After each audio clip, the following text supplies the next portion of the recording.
AI, cloud computing, technology, data engineering and software, and much, much more. Today, I have the distinct pleasure and honor to welcome Ms. Monica Odysseos, who's an AI and data lab leader of Grant Thornton. My name is Dr. Marios Efthymiopoulos. I'm the CEO and co-founder of Strategy International, and this is Primeanalysis.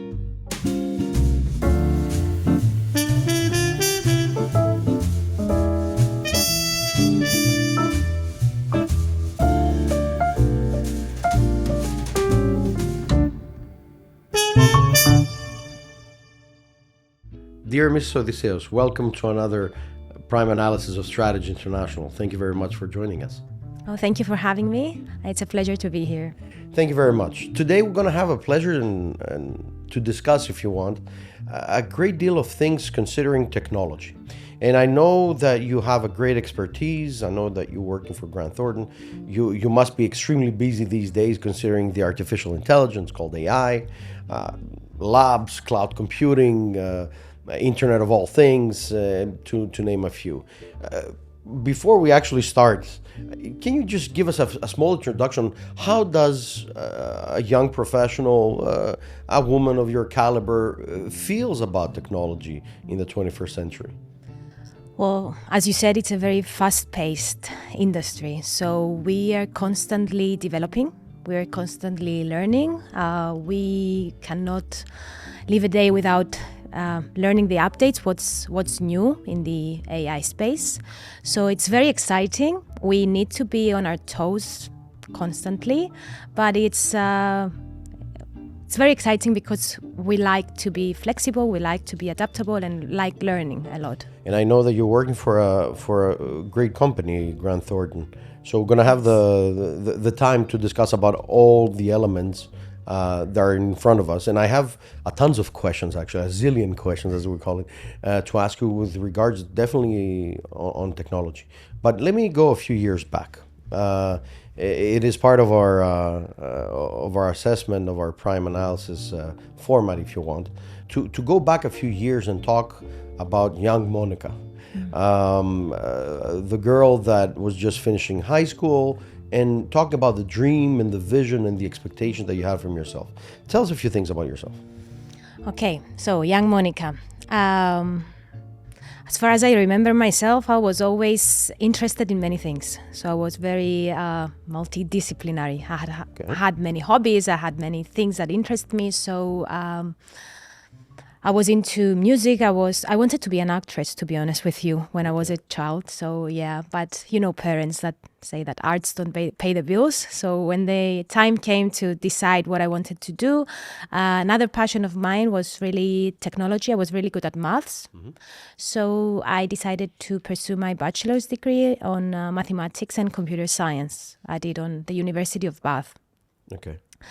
My favorite subject at uni, I was never good at memorizing things. I was never good to be told what to do and how to do something. So the theoretical part of mathematics didn't really stick with me. And what I really enjoyed, my favorite subject actually, was programming, software development. And that was because there was no wrong and right answers. There was a lot of creativity, which I do love creativity, and I do love problem solving as well. So okay. That was. So these are the first elements, if you want, problem solving, practicality, mathematics. I have a very simple question. I always wondered, is mathematics a truly universal language that is actually required in technology? Well, technology is based on mathematics. I mean, everything is based on mathematics. Right. I believe, yeah. It's the language that explains our universe. Right. So hence the why is it universal language? I mean, I personally know, but I think that it's really a good basis, if you want, for starters. Because what we will see in this discussion definitely is how an equation, if you want, of our life has brought us to the perspectives that we have today to be able to talk on technology and how technology has been embedded into a social structure and definitely into our private way of doing operations, if you want, or living our lives or providing services and so on. So you're in Bath. Mm-hmm. You graduate from Bath, University of Bath in the UK. And then what? And then I was looking for a job. I wanted to stay in the UK for a bit more. So I was looking for a software development job because that was my favorite subject at uni. And I landed a job. I started working as a software developer, which I learned a lot. I enjoyed it a lot, but I'm not sure if you're aware, but software developers are a bit lonely. They're behind the screens and behind the computer all day. And as a rather sociable person, I found it a bit lonely. Antisocial. Yeah, after a couple of years. It's quite interesting you say that, because social media are part of technology, and they do advertise software engineers, and mainly with regards to how much money they earn, rather what they do. But it's also very interesting to think that I remember when Microsoft was talking about the Windows. You remember the former vice director of Microsoft? He was talking about Windows, Windows Explorer coming in and stuff. He was saying to all the audiences, push for that specific field of work. And I remember that because I was young. I was still also a student, and I was wondering how would it feel if I was a software engineer. But I guess also technology is lonely, and I think that technology, while it helped us to bring the world closer in a millisecond, if I can say that, it also created much more inclusiveness into ourselves rather than being more social. What do you think? Yeah, it definitely did. Definitely. You spend more time with your phone than you do with your friends, Right. I believe, comparison to 50 years ago. And the reason why I'm asking this is because I'm leading to ourselves to the internet of all things, not the internet of all things as a thing, but as a topic. And then you find a job, and then? Yes, and then I decided that after a couple of years, I wanted to do a master's degree. So I was looking of what type of master's I wanted to do, and I decided to do a master's on risk management because I wanted to combine, I had no idea about business, so I wanted to combine a business knowledge with my technology background, and I believe that would give me a good combination of business and technical skills. So I did my master's at the University of Southampton. And after completing my master's, I had a deficiency of vitamin D and needed to return back to my country. Sun. Yes. The sun. Yes. Cyprus. Back to Cyprus. Cyprus and technology? Or Cyprus and theater? Or Cyprus and the rhythm of a theater? I have something to say about the theater part. It never left me. I always had it as a thing I wanted to do. So I did do some theater plays, both in Cyprus and in the UK. And when I came back to Cyprus, I also started a team with a friend of mine who is also passionate about theater. We are named Cultura, and we are helping businesses through theater, through improvisation, think on their feet, be creative, learn how to communicate, team building, and all these things that So it's theater... team building that you're doing, actually, through the process of socialization. Through socialization and improv, thinking on your feet, not having a script. Very interesting. How is this going? I know that we're diverting, but how is this going? It's going really good. We had some... it wasn't very welcoming at the start because the Cypriot community doesn't really get the value from the theater. It's more like it's an art thing, but the value that they saw after some sessions that we had was extremely powerful. What we've heard from people that were resistant to it as well. So it was really magic. And then we'll go back to technology. Yes, and then so I moved back to Cyprus, mainly because I miss my home country, I miss the sun. So I landed my first job. I got a job at PwC. In 2017, and I was working at the risk department as I did my master's on risk, which I learned a lot of things, but I wanted something more. I miss learning. I love learning, so I was looking for something more to learn. So I decided to pursue a qualification on being a chartered accountant. with ICW. And I was working on the financial advisory team at that time, where I learned a lot about finance. I had no idea what accounting is before doing my ACA, so learning about debit and credit was a new thing. And then I knew... But still mathematics. Yes, still mathematics. And I missed technology after that. So I was trying to find a way to combine the two. And it was then that a new department at PwC opened up in 2020 about AI, helping clients use artificial intelligence in their operations and make their operations more efficient. So I decided to move to that department and join the team, where I was working there for 4 years until 2024, until March 2024, which I decided to make a new step in my career and open a new department, the AI and Data Lab at Grant Thornton Cyprus. So tell us a few things about Grant Thornton. So Grant Thornton is a global firm. It's a professional services firm. It's under that umbrella, which offers both audit and advisory and tax solutions. So I'm under the advisory department, where it has many sub-teams, including financial advisory, business consulting, HR consulting, and the newly established AI and Data Lab, where we assist clients on technology matters and commercialize it. Yes, and analyzing their data. Oh, okay. We have a lot So of... you do both on analyzing data and commercialization. Yes. Okay. So are you excited?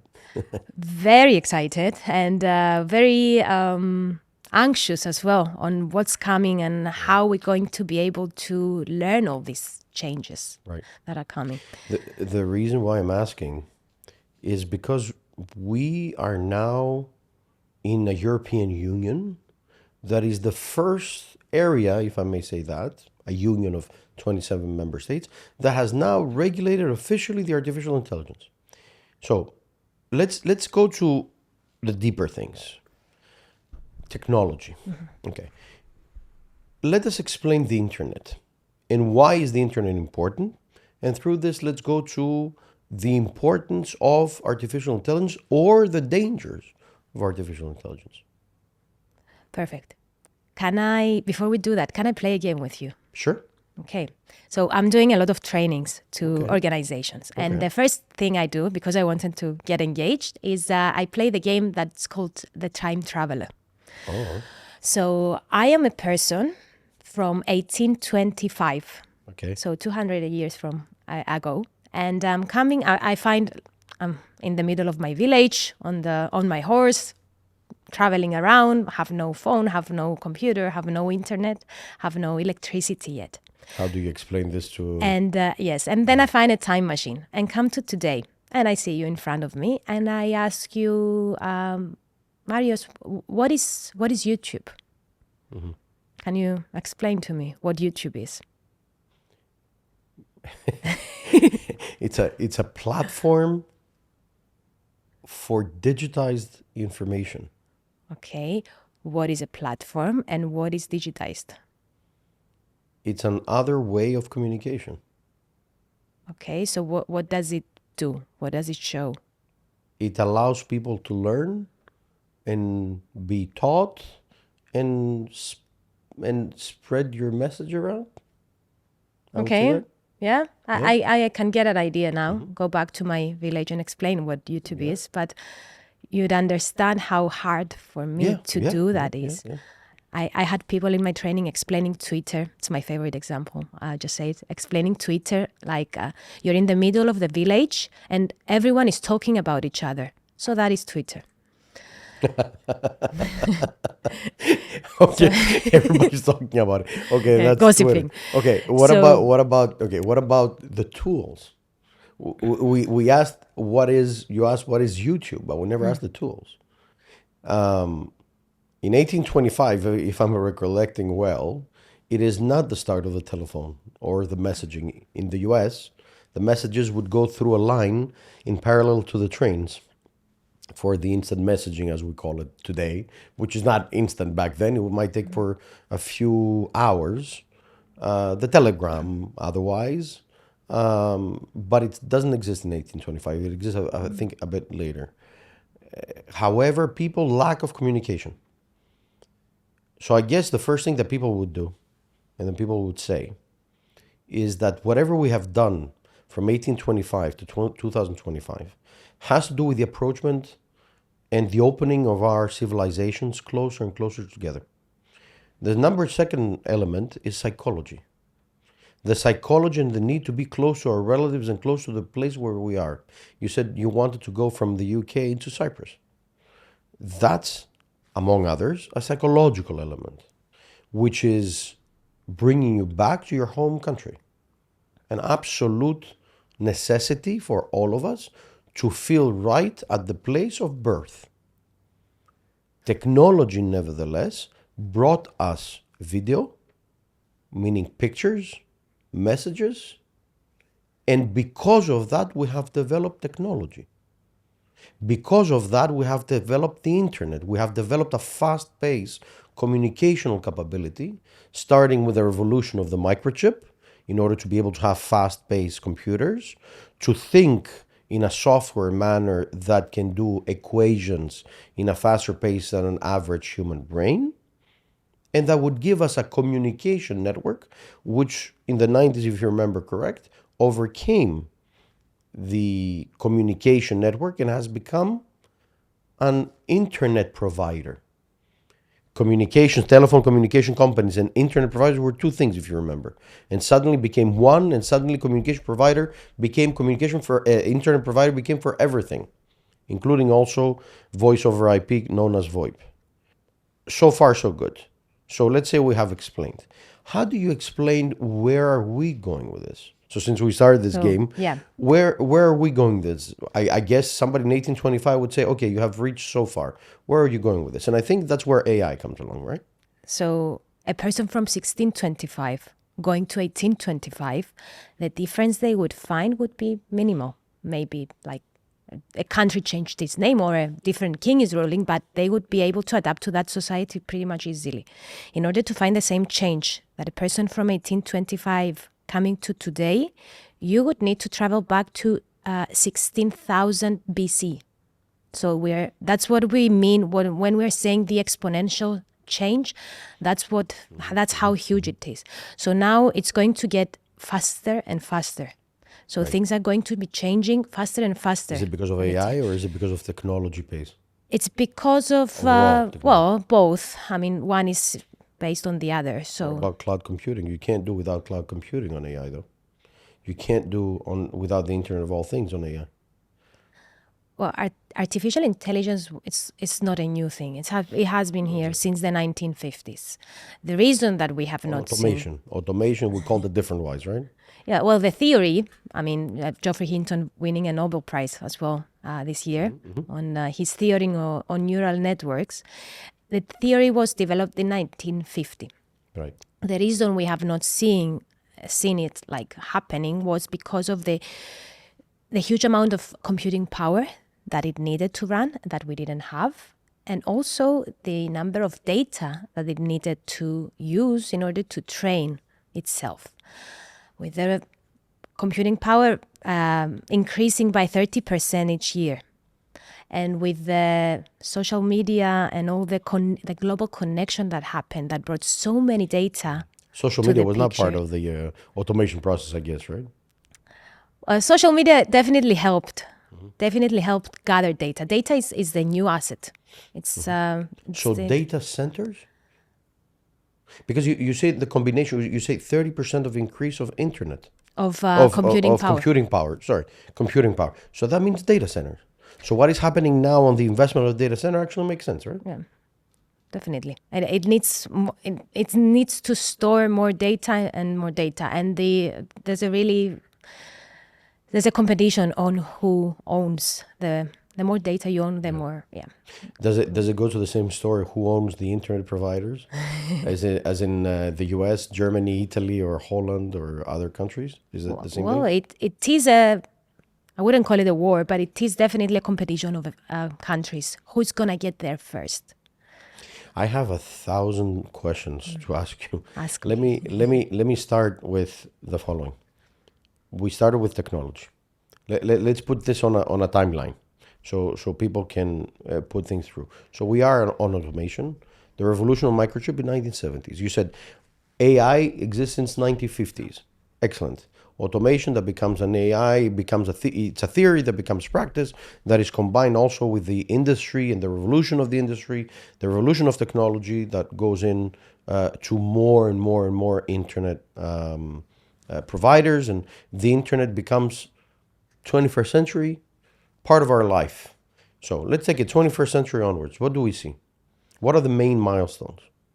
Well, what do you mean milestones? Do you mean where AI is going to? The internet, the development of the internet, the development of e-commerce that actually facilitates those elements, the creation of social media, more social media, the necessity. Because I consider, as a professor, I see the development as a natural development because it has opened up to a whole market. I mean, the e-commerce didn't exist, and suddenly everybody became an e-commerce expert. As an example, to just. It is going to impact every industry that we know of. It is going to disrupt everything that we know of. We know that, for example, jobs in the past years have changed and new jobs have been created. My job didn't exist 50 years ago. Right. I think your job didn't exist either. Many of the jobs that we know today did not exist. Right. But right now, the jobs, they're going to be replaced and new jobs are going to be created, but the rate of this is going to be a lot faster than we have seen so far. Sooner than later. Yeah, we may have to change 5 different jobs in our lifetime. Where do we see a milestone where suddenly people recognize AI as AI? Well, first of all, there's a misconception of what AI is. Right. First of all, because I do see a lot of organizations and lots of people ask me, well, I want to put AI on my organization. And what they mean is they want to use ChatGPT. And I try to explain that AI is not just generative AI. ChatGPT is generative AI. Its ability to generate new text, images, videos that are coming now, music, etc. So generative AI is definitely not the largest type of AI. And we're going to start seeing, it's the most viral and it's the most recent. That's why people are confusing. Too. And it's commercialized as well. So we're going to start seeing a lot of AI impact from other types of AI, such as reinforcement learning is going to be huge in the next few years. The reason we have not seen... What do you mean by reinforcement learning, if I may ask? Yes, I'll explain. So reinforcement learning is the ability of the machine to learn without any data. So I'll give you an example. So think by itself. Learn by itself. Learn by itself. And think, yeah. So let's say you have a newborn child and you want to teach it how to play a game. The game that you put like shapes into the right holes, putting a triangle into the triangle hole, etc. You wouldn't like teach the child on how to do it. You wouldn't say, like, look at this. This is a triangle, has 3 corners and it has 3 edges, etc. So you put it here. No, you would just sit next to the child. You would let it do its thing, like play with it. And when it successfully puts it to the right hole, you would celebrate and say, well done. And you would give it a positive reinforcement. That's how reinforcement learning works also. The agents are doing millions and billions of simulations trying to learn something. And when they do it right, you celebrate it. And then they get a point that this is the right way to do it. And they learn over time. And there's a nice case actually by the Alphabet company of Google. So Alpha developed a game. Do you know the game Go? Yeah. The game Go, it's considered one of the hardest games to play. It's hardest than chess because it has many simulations. So Alphabet developed a deep learning model, AlphaGo, which taught it how to play the game. It taught it how to play the game Go by providing it with the best games of Go that have been ever played by the best players of the world. So this is how they played the game. You learn and go play it. And in 2016, AlphaGo learned how to play Go, became one of the best players by learning from the best, and played the champion of Go and won. After a few years, DeepMind, Alphabet's company, developed the AlphaGo Zero. AlphaGo Zero was trained not by deep learning, but by reinforcement learning. So it learned by knowing the rules of the game and just knowing when it lost and when it won. Right, so after experiences, having AlphaGo zero because it has zero data. It had no data to learn from. So just by simulating itself over and over again, it learned how to play the game. And after some, I don't remember the days now, but I think it was less than a month, it played against this older brother, AlphaGo, the original player, and it won. So we're talking about a huge potential that reinforcement learning is going to play in our life. It's still a very, very young child. But we went straight to generative.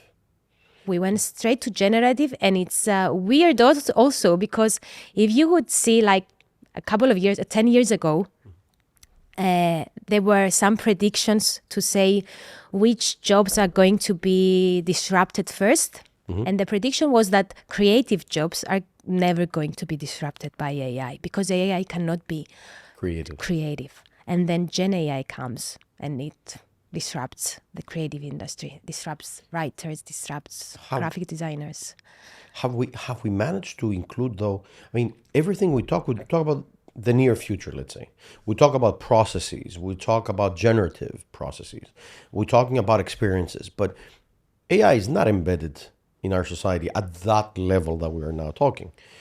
And although we foresee the future, which is fine, we have a tough time still. In theory, we say that my job may be disrupted. Probably a professor's job might be disrupted soon, which is already happening in a technology framework if you think about it.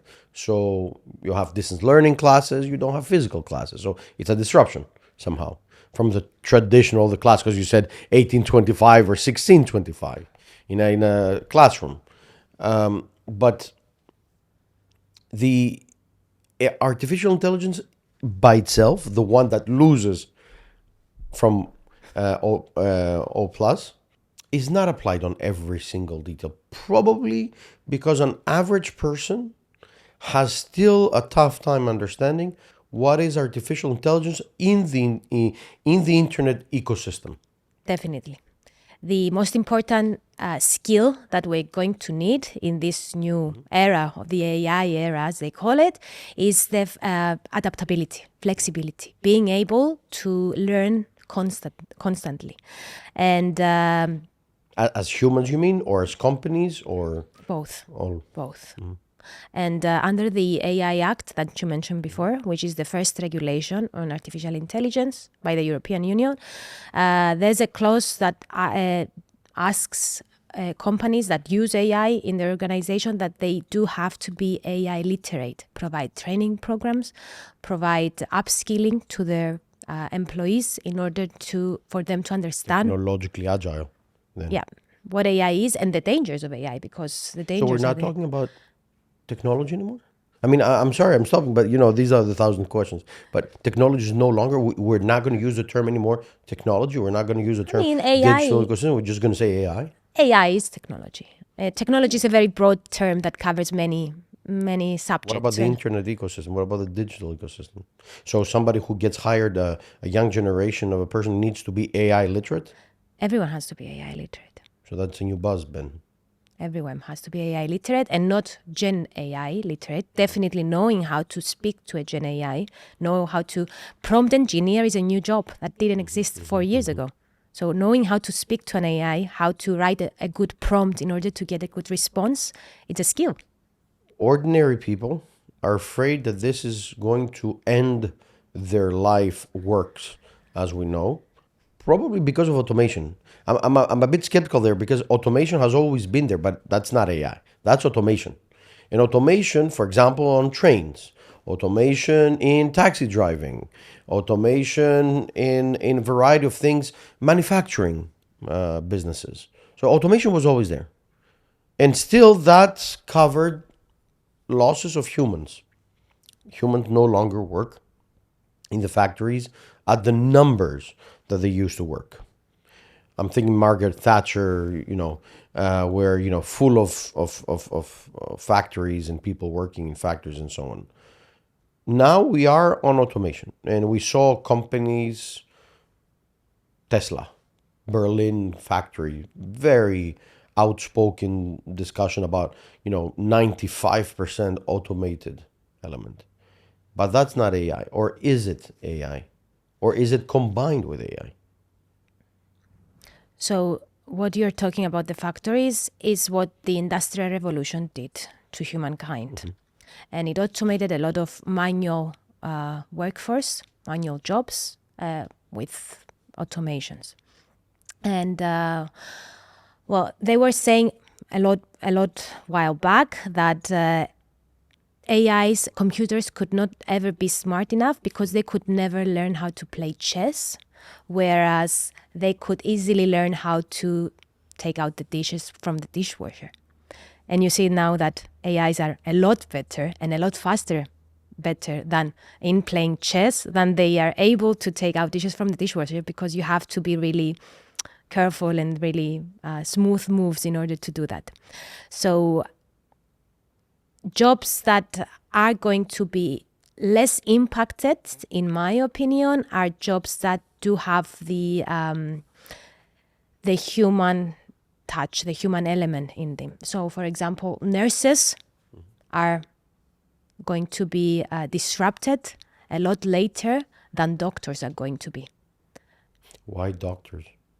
Doctors are going to be they're using the one that I know of. They're already using AI or generative AI. I'm talking about in the long future. Definitely in the short-term future. Be a robot with AI. People who work with AI in any job are the ones that going to be better off from people who do not use AI. Definitely, for starters. But in the long run, professions that do use a lot of data and do use knowledge to work, you have a machine that can process a lot more data than you can, and can store a lot more knowledge that you do. So eventually it's going to be better than I am. Hence also in Grant Thornton, where you have the lab, you're testing the ground, right? Well, we're constantly learning. We're up to speed until now. I'm not sure how faster things are going to change. Are you generative in the idea?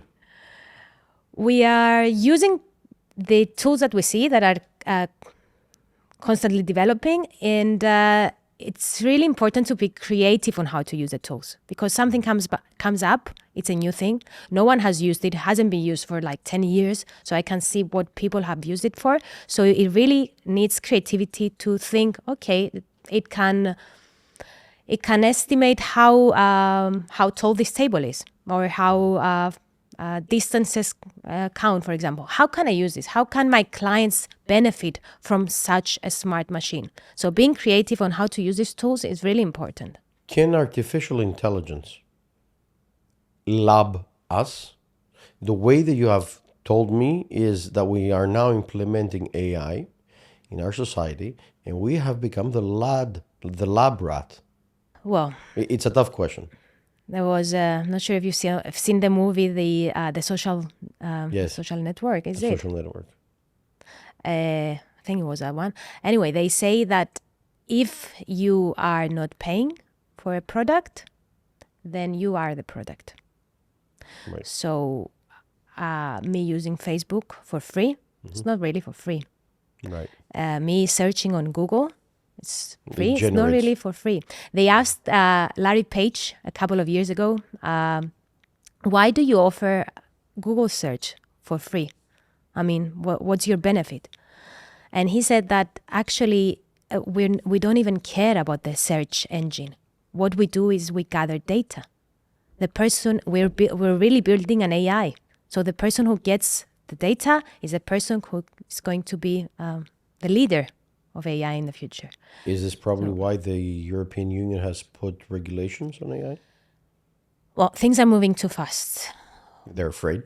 And we definitely need regulation in order to develop AI models that are ethical and moral. Right. And we do not right now. We have no idea what we're doing. We let AI move faster and faster. And show us. Yeah. But not put a line. You started with ethics. I just want to go there.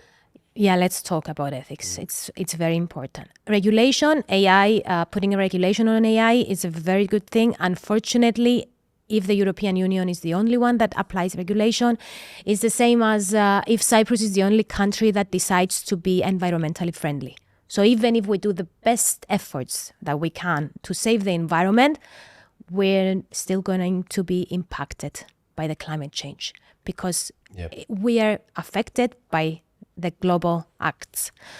So even if European Union does implement this regulation and it is successful, unfortunately, it will not be applied to all of the other players around the world. It will not be applied to what that China does, what the US does, what the UK does. So why did the AI do it now? We are, for the first time in history, European Union is prime time, the first one to regulate AI.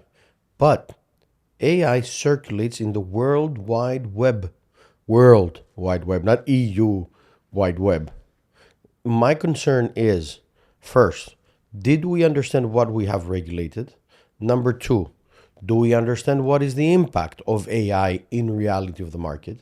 Three, do we have any need for moral or ethical protection? The answer is yes, but why is the question. We're talking about the first time that we are creating intelligence.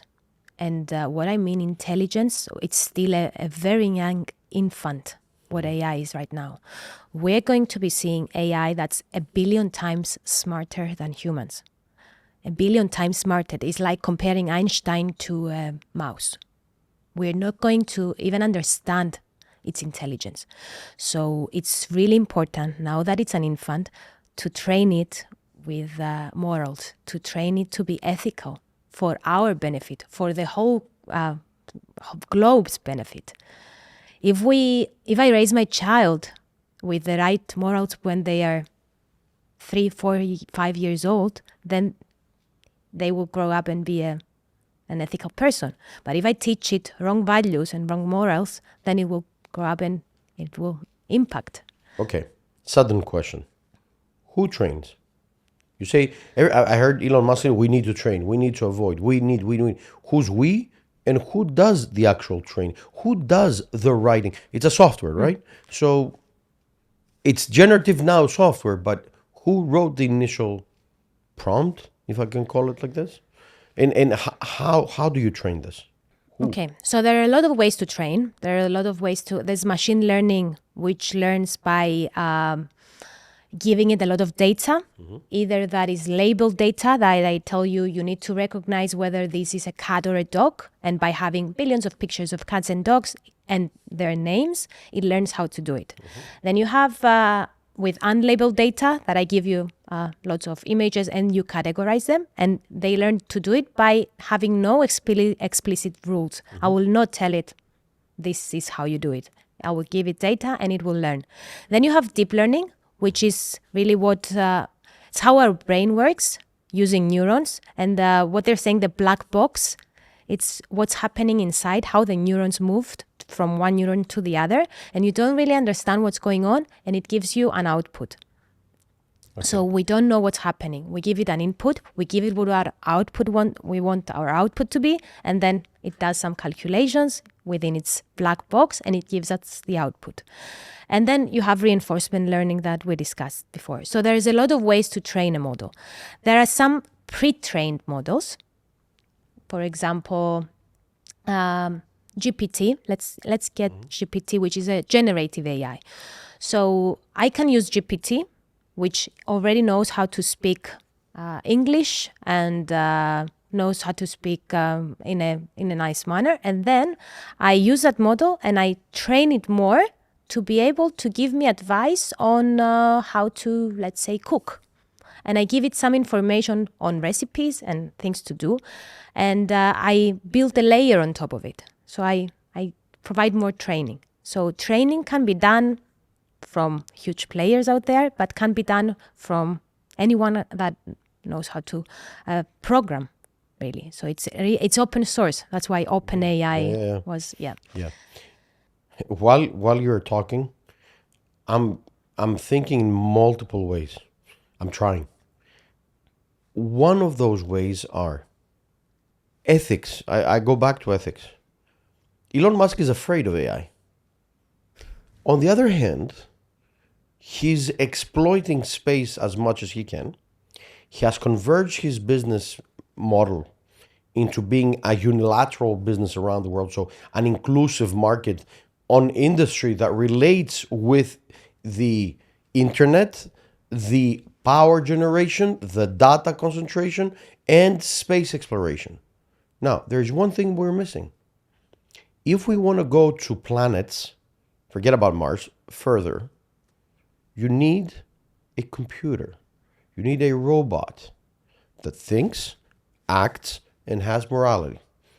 Are we going to watch AI and generative AI, maybe deep thinking AI, to be applied into genetic engineering and robotics?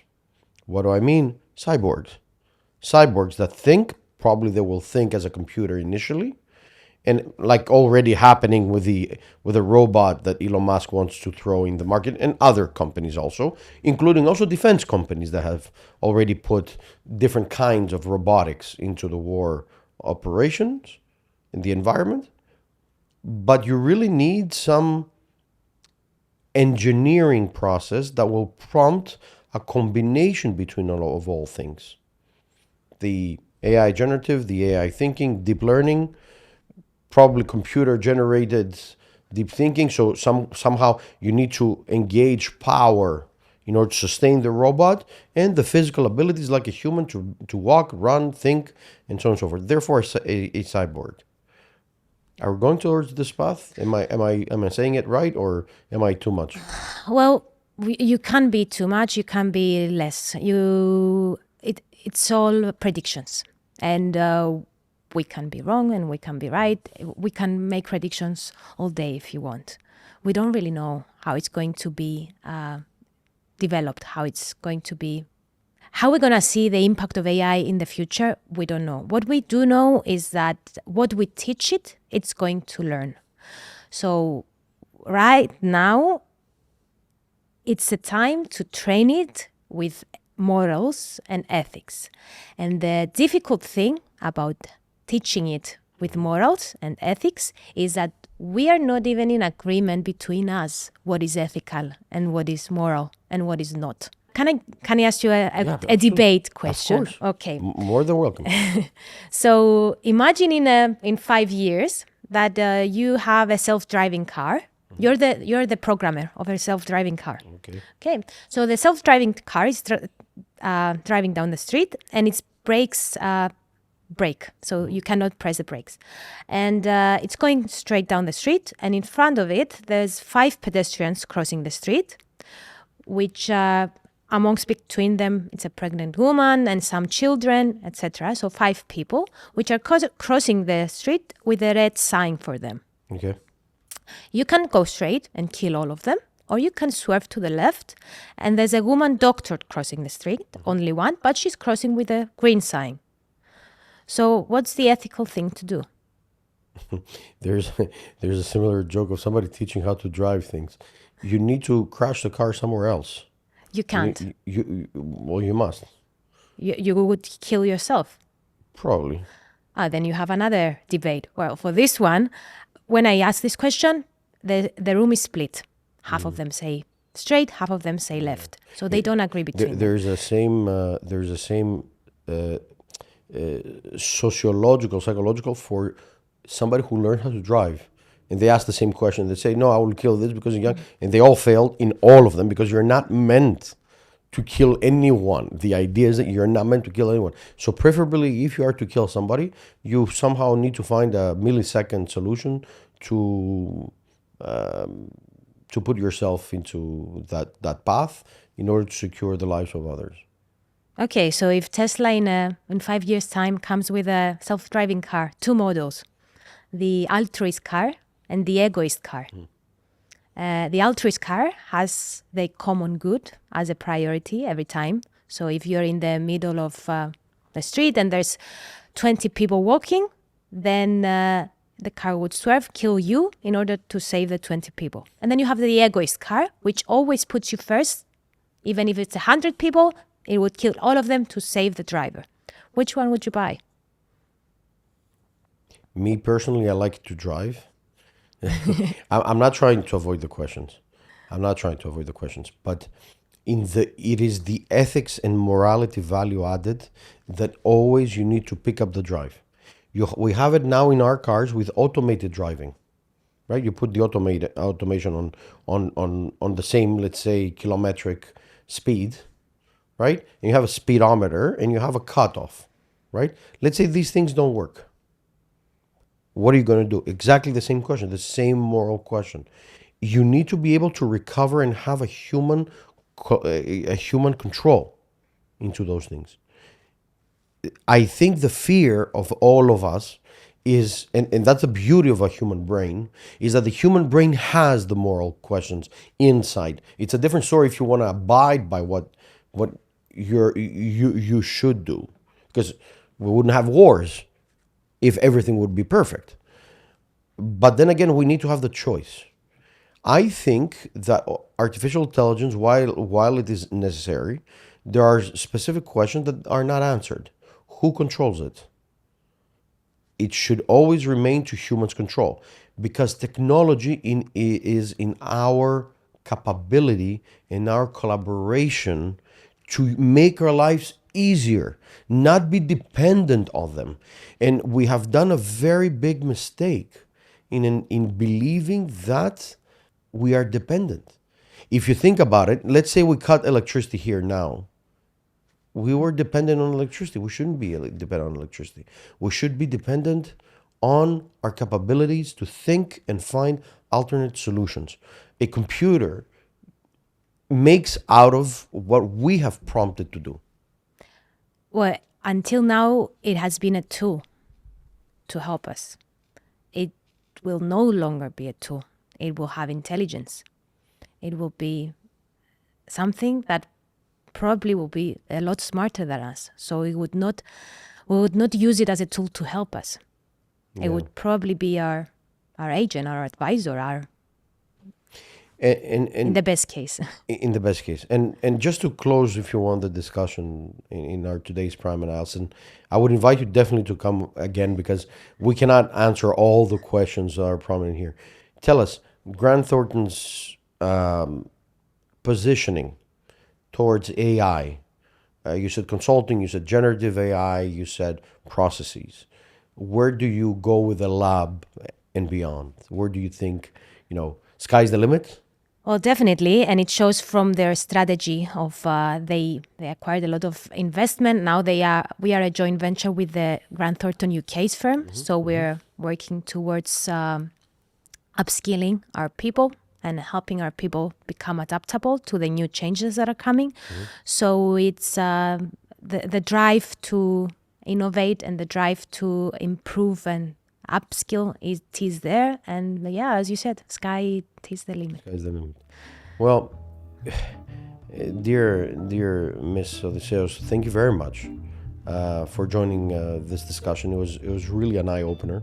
I do hope that our audience has learned even a bit more things than what we usually know. I know I did. So I would like to thank you, first of all, for giving me the time to discuss about those things. I know that this is your specialty, but I also know that these kind of discussions are really needed, not only on a business-to-business scale, but also business-to-people scale, because our communities need to know where we are stepping into those things. Thank you very much for joining us. Thank you for inviting me. Thank you. It's been a pleasure. Thank you very much. Thank you. Thank you all for watching another web series of Primeanalysis. Please like, share, subscribe, and follow into our social media and YouTube channel. My name is Dr. Efthymiopoulos. I'm the CEO and co-founder of Strategy International. And remember, impact makes a difference.